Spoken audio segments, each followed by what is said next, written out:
Fake ইয়ার ছবি সে post করছে, post করে লিখছে এমন বউটি কোথাও খুঁজে পাবে না কো তুমি, প্রোফাইল পিকচারে দ্বিতীয় আর খাবারে প্রথম স্বামী। তো এরকম বউ আসলে পাওয়া যাবে না, তুই কপাল করে দেখ এরকম বউ তোর কপালে জুটে কিনা, এরকম বউ, এরকম গুণবতী বউ তোর কপালে জুটে কিনা তুই একটু খবর নিয়ে দেখ, স্টুপিড প্যারা কোনখানকার। আর এই যে একটা পেজ, হ্যাঁ এ দেখাই যাচ্ছে যে এটা একটা fake page, right? Fake page. Blue tick কি কখনো এখানে থাকে? ব্লু টিক কি কখনো এখানে থাকে? এটা তো একটা ছবি। সো এটা একটা ফেক পেজ, 85K ফলোয়ার্স দেখাই যাচ্ছে।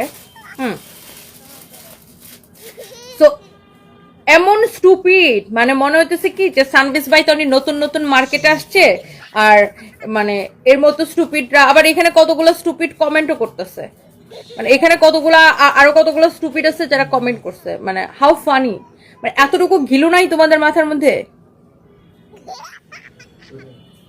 মানে আমার কাছে না এই মহিলাগুলারে ধইরা আর এই পোলাগুলারে ধইরা না খুব জিগাইতে ইচ্ছা করে, যাই তোদের মাথায় কি কোনো ঘিলু নেই? ঘুমিয়ে চলো মাথার মধ্যে,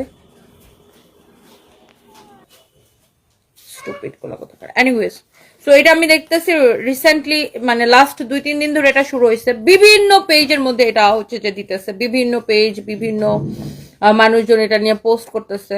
সো আমার খুব মানে জিজ্ঞাসা করতে ইচ্ছা করে যে ভাই তোমাদের মাথায় কি ব্রেইন আছে নাকি অন্য কিছু আছে? ব্রেইনের বদলে কি গোবর আছে?